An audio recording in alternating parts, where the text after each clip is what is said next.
नमस्कार मित्रों। आज का विचार स्वामी विवेकानंद जयंती पर है। भारत के गौरव स्वामी विवेकानंद की जयंती 12 जनवरी को भारतवर्ष में मनाई जाती है। विवेकानंद जी का जन्म 12 जनवरी 1863 को हुआ था। उनके पिता विश्वनाथ दत्त पाश्चात्य सभ्यता में विश्वास रखते थे। उनका घर का नाम नरेंद्र दत्त था। वे अपने पुत्र नरेंद्र को भी अंग्रेजी पढ़ाकर पाश्चात्य सभ्यता की ढंग में प्रचलाना चाहते थे। नरेंद्र की बुद्धि बचपन से बहुत तीव्र थी और परमात्मा को पाने की लालसा भी प्रबल थी। इस हेतु वे पहले ब्रह्मा समाज में गए, किंतु वहां उनके चित्त को संतोष नहीं हुआ।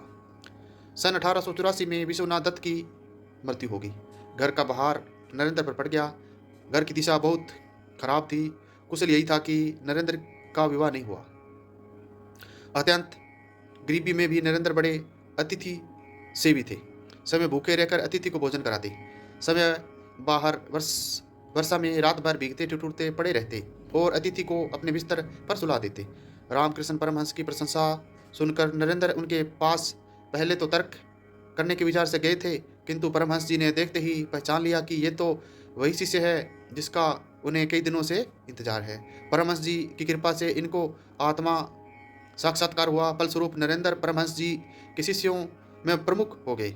संन्यास लेने के बाद इनका नाम विवेकानंद हुआ। स्वामी विवेकानंद अपना जीवन अपने गुरुदेव स्वामी रामकृष्ण परमहंस को समर्पित कर चुके थे। गुरुदेव के शरीर त्याग के दिनों में अपने घर और कुटुंब की नाजुक हालत की परवाह किए बिना, समय भोजन की परवाह किए बिना गुरुदेव गुरु सेवा में सतत हाजिर रहे। गुरुदेव का शरीर अत्यंत रुग्ण हो गया था।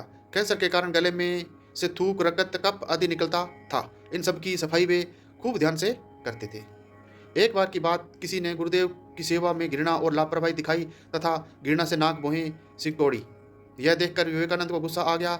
उस गुरु भाई को पाठ पढ़ाते हुए और गुरुदेव की प्रत्येक वस्तु के प्रति प्रेम दर्शाते हुए उनके बिस्तर के पास रक्त, कप आदि से भरी थूकदानी उठाकर पी गए।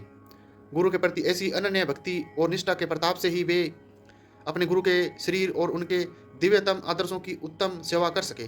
गुरुदेव को वे समझ सके, समय के अस्तित्व को गुरुदेव के स्वरूप में विलीन कर सके, समग्र विश्वास में भारत के अमूल्य आध्यात्मिक खजाने की महक फैला सके। उनके इस महान व्यक्तित्व की नींव में थी ऐसी गुरु भक्ति, गुरु सेवा और गुरु के प्रति अनन्य निष्ठा। 25 वर्ष की अवस्था में नरेंद्र दत्त ने गेरुआ वस्त्र पहन लिया। तत्पश्चात उन्होंने पैदल ही पूरे भारतवर्ष की यात्रा की। सन 1893 में शिकागो, अमेरिका में विश्व धर्म परिषद हो रही थी। स्वामी विवेकानंद जी इसमें भारत के प्रतिनिधि के रूप में पहुंचे। यूरोप, अमेरिका के लोग उस समय पराधीन भारतवासियों को बहुत हीन दृष्टि से देखते थे। वहाँ लोगों ने बहुत प्रयत्न किया कि स्वामी विवेकानंद को सर्वधर्म परिषद में बोलने का समय ही न मिले। एक अमेरिकन प्रोफेसर के प्रयास से उन्हें थोड़ा सा समय मिला, किंतु उनके विचार सुनकर सभी विद्वान चकित हो गए। फिर तो अमेरिका में उनका बहुत स्वागत हुआ। वहाँ उनके भक्तों का एक बड़ा समुदाय हो गया। 3 वर्ष तक अमेरिका रहे और वहाँ के लोगों को भारतीय तत्व ज्ञान की अद्भुत ज्योति प्रदान करते रहे। अध्यात्म विद्या और भारतीय दर्शन के बिना विश्व अनाथ हो जाएगा, यह स्वामी विवेकानंद जी का दृढ़ विश्वास था। अमेरिका में उन्होंने रामकृष्ण परमहंस की स्थापना की और उनकी अनेक शाखाएं खोली। इनके अमेरिका विद्वानों ने उनका शिष्यत्व ग्रहण किया। वे सदा अपने को गरीब का सेवक कहते थे। भारत के गौरव को देश देशांतरों में उज्जवल करने का उन्होंने सदैव प्रयत्न किया। 4 जुलाई सन 1902 को उन्होंने देह त्याग किया। धन्यवाद मित्रों। आज के इस विचारधारा में हमने स्वामी विवेकानंद जी के बारे में विचार विमर्श किया, उनके जीवन के बारे में चर्चा की। आगे फिर एक नए शीर्षक के साथ स्वामी विवेकानंद जी की विचारधारा, उनकी शिक्षाएं पर चर्चा करेंगे। बस मित्रों, यदि आज का विचार आप सबको अच्छा लगा हो तो अपने इस रूहानी सत्संग चैनल को लाइक, सब्सक्राइब और कमेंट करें। धन्यवाद।